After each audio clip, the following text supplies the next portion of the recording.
और मातृशक्ति और पितृशक्ति। अभी संसद सत्र चल रहा है, उसमें भाजपा के एक छिछोरे सांसद ने अपने 4 बच्चों के पैदा होने का दोष कांग्रेस पर मढ़ दिया। इससे ज़्यादा बेशर्मी और मानसिक दिवालियेपन की पहचान नहीं हो सकती। ऐसे अनेकों सांसद सभी पार्टियों में हैं जो केवल और केवल अपनी जातीय अधिकता और अन्य के साथ जातीय समीकरण, धार्मिक समीकरण और आर्थिक और अपनी बनाई पहचान के द्वारा संसद और विधानसभाओं को सुशोभित कर रहे हैं। सुशोभित कहूँ या गैर जिम्मेदारा हरकत कर रहे हैं। ऐसे ही इस देश के उच्च शिक्षित अपने अपने विषय के ज्ञाता बैठे उच्च पदों पर, शासनिक, प्रशासनिक और विषय विशेषज्ञों के पदों पर, उनको भी देख करके अधिकतम को तरस आता है कि वे इतनी मेहनत करके, विषय के ज्ञाता बन करके और देश की प्रशासनिक उच्च सेवाओं में सभी सामरिक विषय को, वैश्विक दृष्टिकोण को का अध्ययन करके उन परीक्षा को पास करके बैठे हैं, लेकिन उनके अंदर वो दर्शन ना हो करके अंदर का दिवालियापन जैसा इस सांसद ने दिखाया है, ऐसा अक्सर दर्शन देते रहते हैं। उसका यही कारण है कि इस देश के शासन और प्रशासन और पूंजीपति मिलकर के कैसे इस देश के अपने ही संपदा को, प्राकृतिक और मानव शक्ति को कैसे दोहन करके उन्हें कमज़ोर, बेहाल, बदहाल रखकर किया जाए और अपनी राजनीतिक, शासनिक और प्रशासनिक और व्यावसायिक शक्तियों को काबू में रखा जा सके, यानी उन पर एक अधिकार रखा जा सके। नए नए नित्य भावी संकल्पित योजनाएं दिखा करके और लोगों का डर दिखा करके पूर्व के आक्रमणकारियों के मतावली को दुश्मन बता करके अन्य तरीके से इस देश के बहुसंख्यक लोगों को कायर और कमज़ोर और डरपोक बना करके जो हमारे धार्मिक जिम्मेदार करते आए हैं, उसमें बखूबी और तड़का लगा करके इस देश को डरपोक बना रहे हैं और साथ में अपनी सारी व्यवस्थाओं को मजबूत, सुरक्षित, लगातार चलती रहने की योजना बना करके देश के बहुसंख्यक 90% लोगों के साथ गद्दारी कर रहे हैं। ये जानते हुए भी जो लोग पीढ़ियों से कष्ट भोग रहे हैं, आर्थिक सामाजिक अपमान झेल रहे हैं, वे धार्मिक उन्माद में फैलाए इनके जाल में फंस करके अपनी आने वाली पीढ़ियों की और बदतर स्थिति की नींव मजबूत कर रहे हैं। जो आज इस व्यवस्था को देख करके आवाज़ उठाने की कोशिश करता है, बोलने की कोशिश करता है, उन सभी व्यक्ति और संस्थानों को कुचलने का,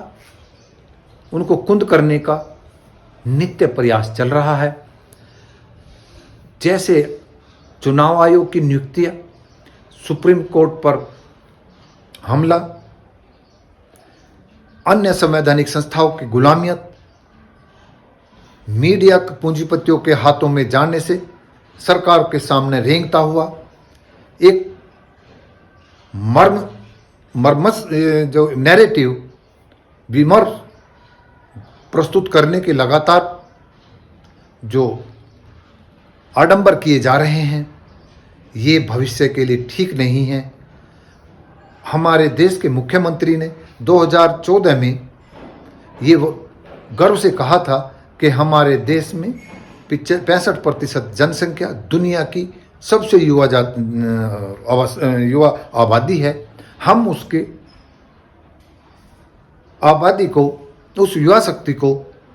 वैश्विक जरूरतों का माध्यम बना करके, यानी उनको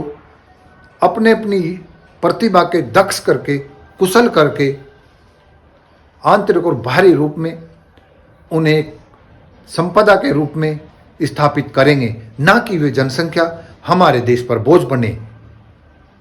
वो सपना तो दूर दिखा करके उस पर कोई चर्चा नहीं है। कोई स्किल इंडिया प्रोग्राम जो चलाया था वो धराशायी हो गया है।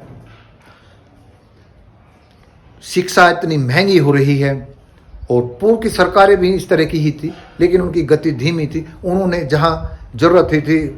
जैसे बैंक वगैरह को जो निजी क्षेत्र में थे उनको राष्ट्रीयकृत करके एक पहल की थी, अन्य पब्लिक सेक्टर स्थापित करके लोगों को रोजगार देने की और सस्ते सुविधा देने की व्यवस्था भी की थी, लेकिन भ्रष्टाचार वहाँ पर भी था। इस सरकार ने उन पब्लिक सेक्टर को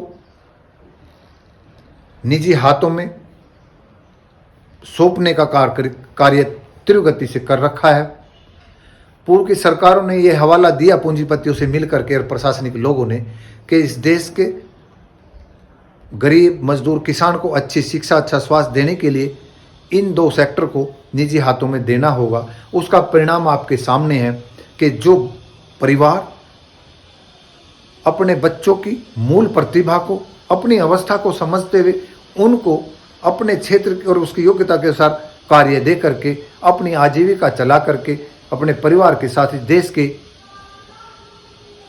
निर्माण में, प्रगति में सहयोग कर रहे थे, उनको उच्च शिक्षा में के सपने दिखा करके उनको आर्थिक रूप से भी कमज़ोर किया और उनको काम के रूप से भी